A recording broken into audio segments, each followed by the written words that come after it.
Nosotros en la vida tenemos muchísimas decisiones que tomar, ya sea lo que vas a estudiar para los que están más jóvenes, con quién te vas a casar, qué vas a hacer de tu vida, cuál va a ser tu profesión, qué planes tienes a 5 años, qué planes tienes a 10 años, qué planes tienes a 20 años. Entonces es necesario que nosotros conozcamos el camino correcto que necesitamos para nuestras vidas.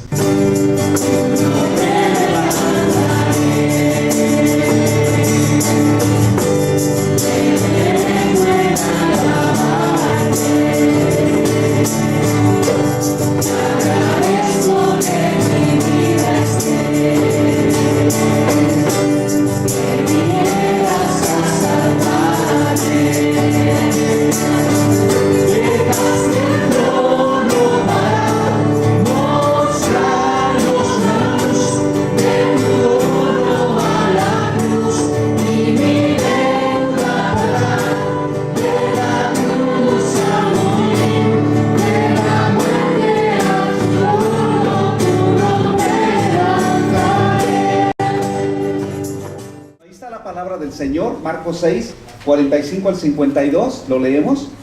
Enseguida hizo a sus discípulos entrar en la barca e ir delante de él a Betsaida, en la otra ribera, entre tanto que él despedía a la multitud. Y después que los hubo despedido, se fue al monte a orar. Al venir la noche, la barca estaba en medio del mar y él solo en tierra.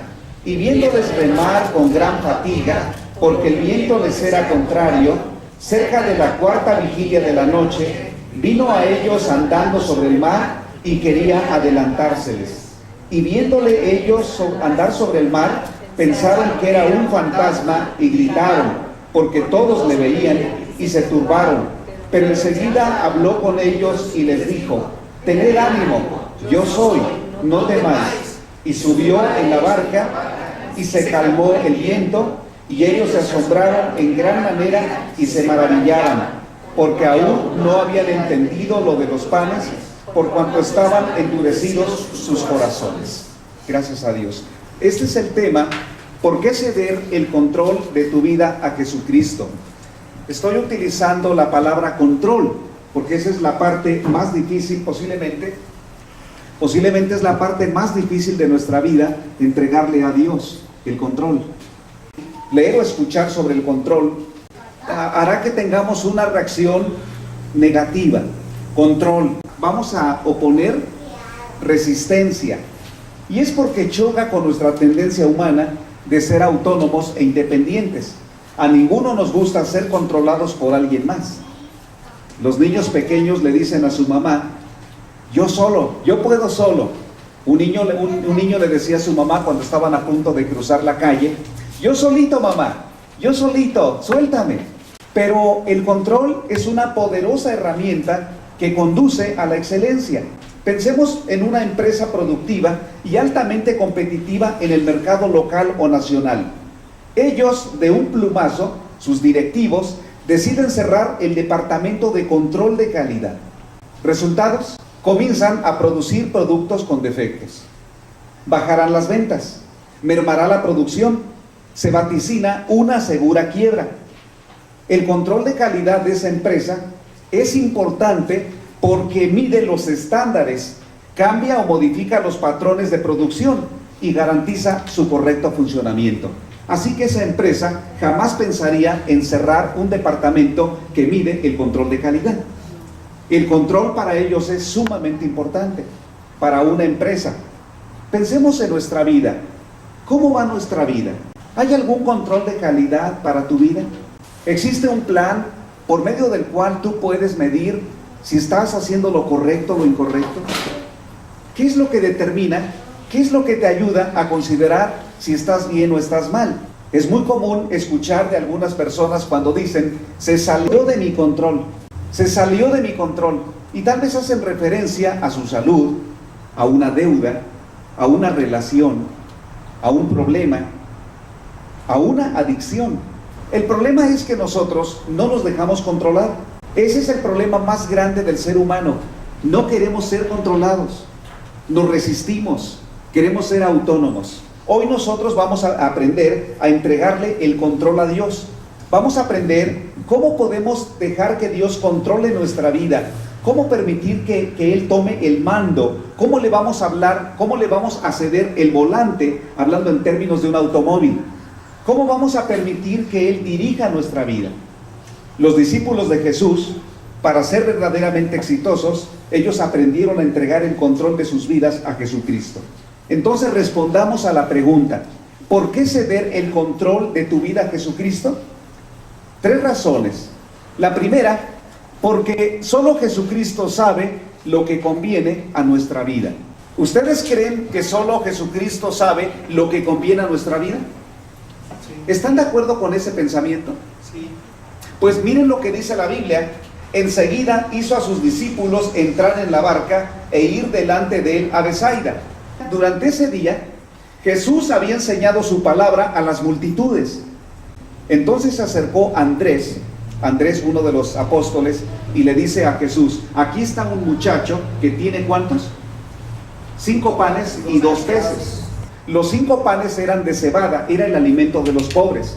Y los peces ni siquiera eran peces grandes, robalo, y otros peces que son caros y grandes. Eran posiblemente mojarras, más o menos de ese estilo. Pues Jesucristo tomó ese alimento del muchacho.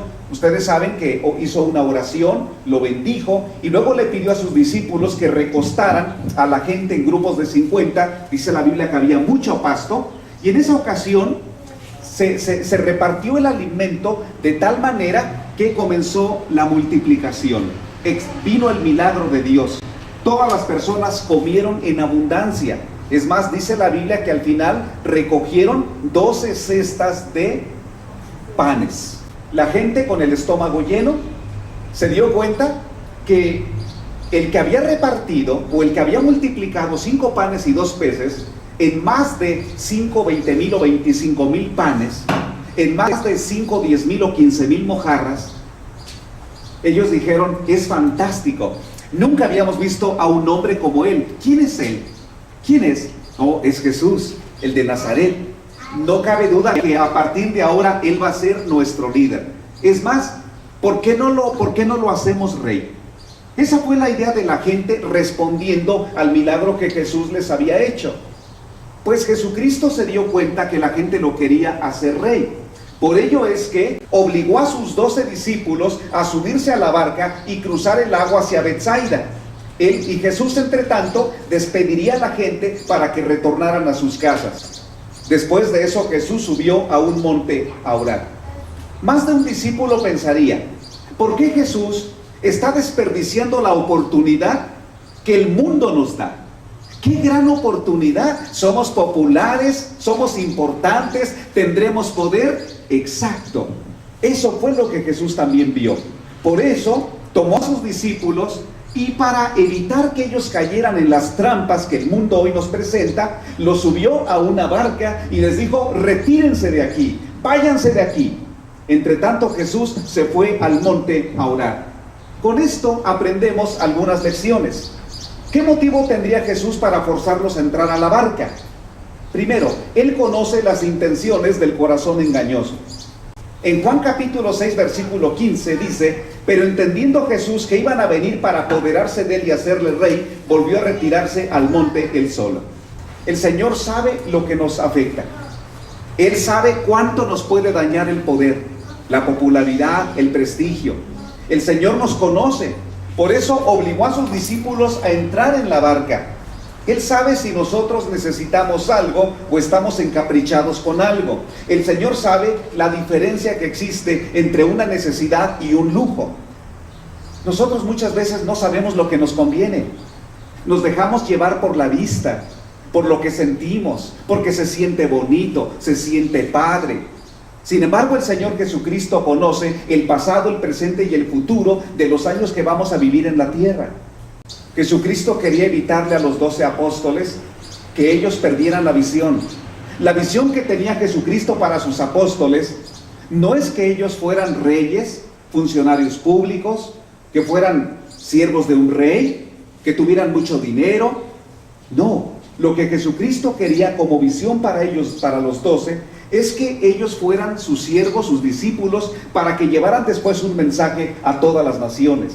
Cuando Jesucristo les da el mensaje en Mateo capítulo 28, versículo 16, que se llama la Gran Comisión, ese mensaje Jesús se los dio a los 12 apóstoles, a los 11, porque Judas ya no estaba, pero les dice: por tanto vayan y prediquen el evangelio en todas las naciones de la tierra. Si Jesucristo no los hubiera subido a la barca, no habría tenido la oportunidad posteriormente de enseñarles el mensaje de la Gran Comisión. Por eso el Señor te conoce, pero también conoce los riesgos que te rodean. Marcos 6:24 dice: y viéndoles remar con gran fatiga, porque el viento les era contrario. Subirse a la barca en la noche, cruzar el mar en la noche. Jesús no sabe que es peligroso. Jesucristo sabía que era peligroso. Él lo sabía, tanto así que esa noche se levantó un viento fuerte en el mar. Pero ellos no estaban solos. Jesús los estaba viendo. Porque allí dice en la Biblia, y viéndoles remar con gran fatiga.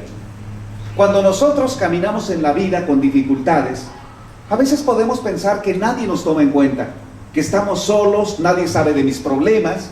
Sin embargo, Jesucristo, desde la montaña donde estaba orando, aún en la noche, Él podía ver cómo ellos estaban fatigados por el viento contrario. Ellos estaban con tremendos riesgos. Jesucristo sabe los riesgos que hoy vivimos en una ciudad como Guadalajara. Riesgos por la inseguridad, por los problemas, por los conflictos sociales, por los problemas económicos. El Señor conoce los riesgos que nos rodean. Él lo sabe. Él sabe los riesgos que tienes en tu casa, que tienes por tu salud, que tienes por tu persona. Él conoce los riesgos de tus finanzas. Él conoce los riesgos que tiene tu empresa. Él conoce los riesgos que tiene tu escuela. Él conoce los riesgos que tiene tu noviazgo. Él conoce los riesgos que hay en tu matrimonio. Él conoce todos los riesgos. Es más, cuando ya entramos en el riesgo y estamos fatigados porque estamos viviendo una tremenda lucha, Él nos ve cómo estamos fatigados. Él conoce tus luchas e impotencia.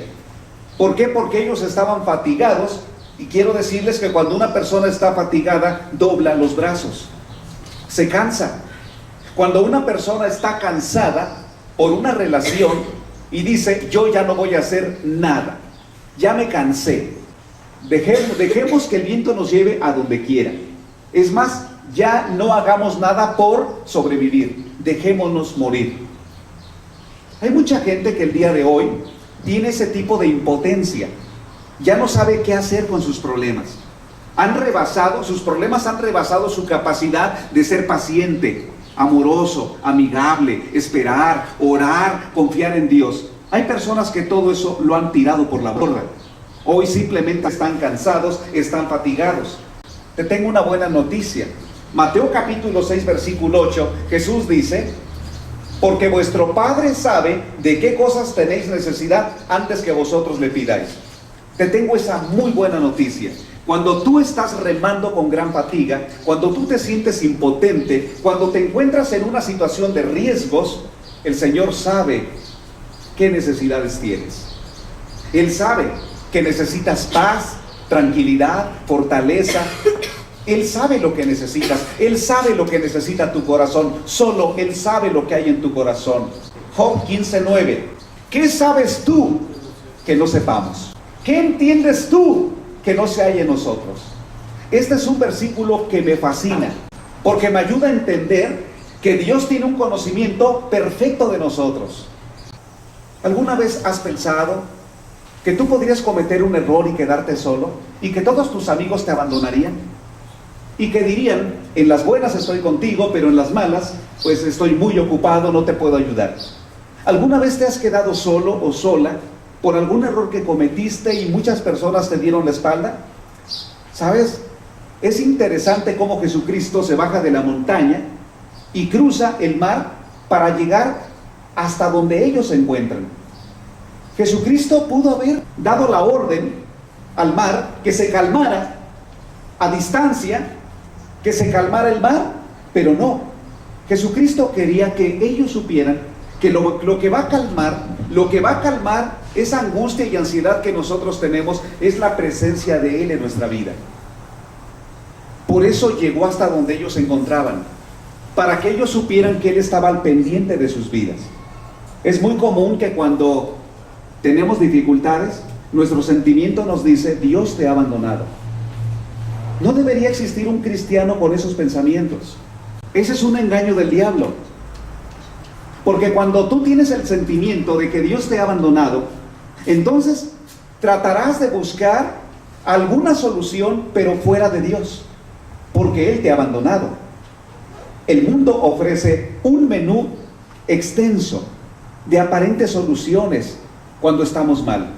Pueden ser pastillas, puede ser el alcohol, las drogas, pudiera ser una mujer, un hombre, un viaje, deprimirse, buscar dinero, comprar compulsivamente y otro tipo de adicciones. Entrega el control de tu vida a Él, porque Él sabe lo que te conviene. Segunda enseñanza: solo Jesucristo puede darnos paz en medio de la tormenta. Dice la Biblia en Marcos 6:48, cerca de la cuarta vigilia de la noche, vino a ellos andando sobre el mar y quería adelantárseles. ¿Sabes lo que significa remar y remar y remar? Tratar de sobrevivir. Era para que alguno se clavara al mar y dijera adiós. La pregunta es: ¿por qué Jesucristo llegó hasta la cuarta vigilia de la noche? ¿Por qué hasta esa hora? Es la misma pregunta que haríamos: ¿por qué Jesucristo llegó 4 días después que Lázaro había muerto? ¿No les parece que muchas veces tenemos la idea de que Dios se ha tardado en respondernos? Si ellos comenzaron a remar contra el viento furioso a las 12 de la noche, créanmelo, cuando tú estás batallando con un viento tremendo en el mar, las horas se vuelven siglos. ¡Rápido, Señor Jesucristo! ¡Rápido, ven a ayudarnos! ¿Has pensado que Dios se ha tardado una eternidad en ayudarte? ¿Por qué Jesucristo llegó hasta las 3 o las 4 de la mañana? Para convencerlos que luchar en sus propias fuerzas ya los había agotado y no habían tenido resultados esperados. Entonces a ellos solamente les quedaba una opción.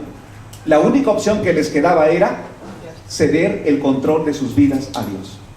Para decir: Señor, si esta embarcación sobreviviera, solo sería por ti. Si nosotros al día siguiente estuviéramos del otro lado del mar, solo sería por ti. Exacto. Y eso es lo que nosotros muchas veces no pensamos. Nosotros nos atribuimos el éxito que hemos tenido, los logros, los resultados, y nosotros decimos: qué buenos somos. Somos muy inteligentes. Qué buenos nadadores somos. Sin embargo, después de esa experiencia, ellos dirían: si nosotros llegamos a la orilla, va a ser solamente porque Jesucristo hizo algo. Exacto. Solo Jesucristo puede darnos paz. Por eso llegó allí a esa hora. Jesucristo quería que ellos entendieran que no deberían luchar en sus fuerzas, sino en las fuerzas de Jesucristo. Salmo 84, versículo 5. Bienaventurado el hombre que tiene en ti sus fuerzas, en cuyo corazón están sus caminos. Solo Jesucristo puede permanecer en medio de cualquier tormenta. Él es el creador, Él es el dueño de la naturaleza. Se presentó como un gigante desafiando a las olas, y Él está ahora allí enfrente de ellos, aunque ellos lo confunden con un fantasma. En aquellos tiempos, como nuestro tiempo, es común que las personas, cuando están llenos de problemas, entonces piensen que es la mala suerte, que alguien les echó la sal, que es su destino, que es un fantasma. No, no es un fantasma, es Jesucristo. Si se ha prolongado tu enfermedad, es porque Dios tiene un propósito. Lo único que tienes que hacer es cederle el control. Lo único que tienes que hacer es: Señor, aquí está mi vida. Por eso Él les da palabras alentadoras. Marcos 6:50. Tened ánimo. ¿Qué les dijo? Yo soy, no temáis. Y eso es maravilloso. Las palabras que les da a ellos, fatigados, cansados, enojados, tristes, sin esperanza: tengan ánimo. Yo soy, no temáis. El ánimo es lo primero que perdemos cuando vivimos un conflicto. Las personas lo identifican como: me siento desmotivado, estoy desalentado, tengo estrés, me siento deprimido, estoy en una gran angustia. Y es el momento cuando Jesús les dice: tengan ánimo. ¿Cómo tener ánimo si Jesús no está en la barca? Exacto. Pedro se dio cuenta que para poder tener ánimo necesitaba estar cerca de Jesús. Entonces le respondió Pedro y dijo: Señor, si eres tú, manda que yo vaya a ti sobre las aguas. Y el Señor le dijo: ven. Pedro comenzó a caminar sobre las aguas mirando a Jesús, pero cuando perdió de vista su objetivo principal mirando el viento, comenzó a hundirse. Jesús lo asió de la mano y le reprochó su falta de fe. Jesús es el único que puede darnos paz cuando estamos en una tormenta, pero se necesita su presencia allí con nosotros. Pero ahora sus palabras: tengan ánimo, yo soy, no teman. Sus palabras, pero ahora su poder único. Debes recordar esto: cuando tú te encuentres en conflictos, 3 cosas te darán paz: su presencia, su palabra y su poder. Las personas hoy necesitan su palabra. Tú no puedes tener paz del Señor si no tienes su palabra. Lo que te recomiendo, que cuando estés pasando por un conflicto, lee la Biblia, estúdiala, y Dios te va a dar paz. Comienza por el libro de los Salmos. Puedes luego continuar por el libro de los Proverbios y vas a quedar impactado. Tercera enseñanza: solo Jesucristo nos conducirá a la orilla. Ellos entonces con gusto le recibieron en la barca, la cual llegó enseguida a la tierra a donde iban. Esto es fenomenal. Recibieron a Jesús en la barca, la cual llegó enseguida a la tierra a donde iban. Con gusto le recibieron en la barca. Y entonces ellos llegaron a la orilla. Marcos 6:52. Porque aún no habían entendido lo de los panes, por cuanto estaban endurecidos sus corazones. ¿Qué endurece un corazón? La búsqueda de su propia voluntad. Ellos habían entregado el pan a los varones recostados con sus familias. De la noche a la mañana, los 12 apóstoles se habían convertido en los más populares. Estoy seguro que escucharon voces de la multitud promoviendo a Jesús como rey. Y cuando ellos van repartiendo los panes, los peces, alguno diría: mira aquel, me agrada para que ese maneje los mercados, hablando de funcionarios públicos. Y ese discípulo diría: sí, yo soy Jacobo. Mira, aquel me gusta para que dirija el ejército. Él diría: sí, yo soy Simón el celote, uno de los discípulos que había tenido un trasfondo de revolucionario. Tal vez alguien diría: aquel me gustaría para que sea el director del departamento de pesca. Pues sería Pedro, uno de los 12 apóstoles, un excelente pescador. Ellos soñarían con los planes de ser el equipo del próximo rey de Israel, pero ahora en el viento se hicieron añicos todos sus anhelos y ahora lo único que querían era sobrevivir. ¿Cuál es el enfoque incorrecto de la vida? Lo que quiero lograr yo.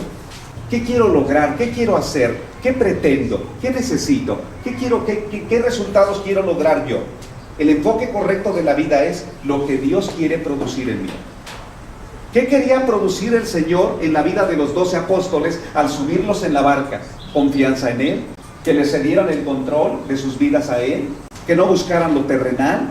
Por ello Jesús los introdujo en la barca para que se enfocaran correctamente en el plan de Dios. Terminada la travesía, vinieron a tierra de Genesaret y arribaron a la orilla. Y saliendo ellos de la barca, enseguida la gente le conoció y recorrieron toda la tierra de alrededor. Comenzaron a traer de todas partes enfermos en lechos a donde oían que estaba. El mundo está lleno de necesidades. Cuando tú te dejas envolver por lo que a ti te interesa, dejas de ver a los demás. Sé que nosotros muchas veces no estamos de acuerdo con algún problema, no queremos sufrir. Y le decimos al Señor: ya, sácame de este problema, ya, sácame de esto. Pero debes pensar cómo Dios está fortaleciendo tu carácter, tu fe, en medio de ese problema. Eres más sensible. Después de esa experiencia, esos 12 hombres, junto con Jesús, van a la otra tierra y tratan a gente necesitada, personas enfermas, van a darles palabras de aliento y de ánimo. Por ello Dios muchas veces permite que nosotros enfrentemos un viento impetuoso, porque esa experiencia de dolor sí nos fatiga. Y Él sabe que estamos fatigados, pero Él también con su presencia y con su poder y con sus palabras nos anima y nos da paz. ¿Para qué? Para que lleguemos a la orilla. Ustedes van a llegar a la orilla. Él puede llevarte a la orilla para cumplir el propósito que tiene para ti. Si Él quiere que seas un profesional, te va a guiar. Si Él quiere que tengas dinero, te va a guiar. Si Él quiere que tu negocio prospere, te va a guiar. Él quiere llevarte a la orilla, pero asegúrate que Él vaya contigo, porque de otra forma la vida se vuelve superflua, superficial. ¿Cómo entregar a Dios el control de tu vida? Te voy a dar 5 recomendaciones. 1, sigue al pie de la letra lo que Jesucristo te pide. Los jóvenes de nuestra comunidad están estudiando el Evangelio según ¿quién? Mateo. Reconozco que nuestro problema en la vida no es desconocer lo que debemos hacer correctamente, sino que hacemos todo lo contrario. Los discípulos se subieron a la barca, aunque les parecía como una huida extraña en una noche peligrosa por el mar. Pero Jesús sabía que eso era lo más importante esa noche. Él sabía lo que les convenía. Segundo, da pasos de obediencia aunque otros no lo hagan. La mayoría de la gente se encuentra paralizada en sus temores. Están luchando desesperadamente por sobrevivir. Los discípulos se quedaron con la impresión de un fantasma, pero Pedro decidió caminar sobre el agua para llegar a Jesús. Tú te vas a encontrar que a algunas personas les cuesta mucho trabajo confiar en Dios, leer la Biblia, orar, pero tú lo tienes que hacer aunque otros no lo hagan. Tercero, aunque tu alrededor te insista que fracasarás, no dejes de mirar a Jesús. El entorno de Pedro era un viento fuerte. Lo miró, cayó y casi se ahogaba. Muchos te van a decir, es difícil, no podrás, porque muchos han fracasado. Mucha gente ha fracasado en esta vida. Muchos han fracasado en su matrimonio, han fracasado en su noviazgo, han fracasado en sus negocios. Así que ellos tienen un lema en la vida: no podrás porque yo no pude. Tú tienes que pensar en que Jesucristo tiene un propósito para ti. Y si Él dice que vas a poder, si Él dice que cuando te cases te va a ir bien, y Él va a bendecir tu matrimonio, te va a ir bien. Aun cuando el porcentaje de divorcio sea más alto que el de personas casadas. Aun cuando el porcentaje de fracasados sea mayor que el de personas exitosas en la vida. Tú tienes que buscar a Dios. Cuarto, clama a Jesucristo depositando tu confianza. Cuando Pedro se encontraba ahogándose allí en el mar, él clamó: Señor, sálvame. Señor, sálvame. Cuando nosotros damos pasos de fe, vamos a experimentar temores, luchas. ¿Me va a ir bien? ¿Pero sí va a funcionar? Y debemos nosotros clamar a Dios depositando toda nuestra confianza. Demos la gloria a Dios por todo lo que Él haga. La gloria a Dios. No es la gloria a una persona, no es la gloria a una iglesia, no es la gloria a un pastor, no es la gloria a un líder. Dale la gloria a Dios, porque Dios hará grandes cosas. Deja que Dios tome el control de tu vida. Deja que Dios tome el control. Esta mañana yo me levanté muy temprano, como cada día lo hago, para orar, para poner en manos de Dios esta reunión, esta predicación, a cada uno de ustedes. Oré, creo que por todos. Tengo en mi lista como unas 60 o 70 personas. Algunos asisten a la comunidad, otros los hemos invitado alguna vez. Pero estuve orando y le dije al Señor: yo te quiero ceder el control a dónde vamos a ir. No me voy a afanar por el lugar de la comunidad. Te cedo el control. Te voy a dar el control también de mis hijos. Te voy a dar el control de mis finanzas. Te voy a dar el control de mi salud. Claro, me voy a cuidar, una buena dieta, estoy tomando medicina, pero a ti te entrego el control. Te entrego el control de mi tranquilidad, de mi seguridad, aunque vivimos con riesgos. Te entrego el control de lo que más me preocupa. Estoy tratando de resolver muchas cosas por mí mismo. Te entrego el control. El Señor me ve afanado, remando, hay un viento impetuoso, yo ya me cansé, yo ya no puedo. Ahora es tiempo de escuchar sus palabras. Ahora es tiempo de que yo escuche sus palabras. Es tiempo de que escuche, es tiempo de que me concrete más en Dios. Es tiempo de que lo busque más, es tiempo de que lo escuche y dé pasos para buscarlo. ¿Podemos orar esta tarde? Gracias, Señor, Pastor Constantino.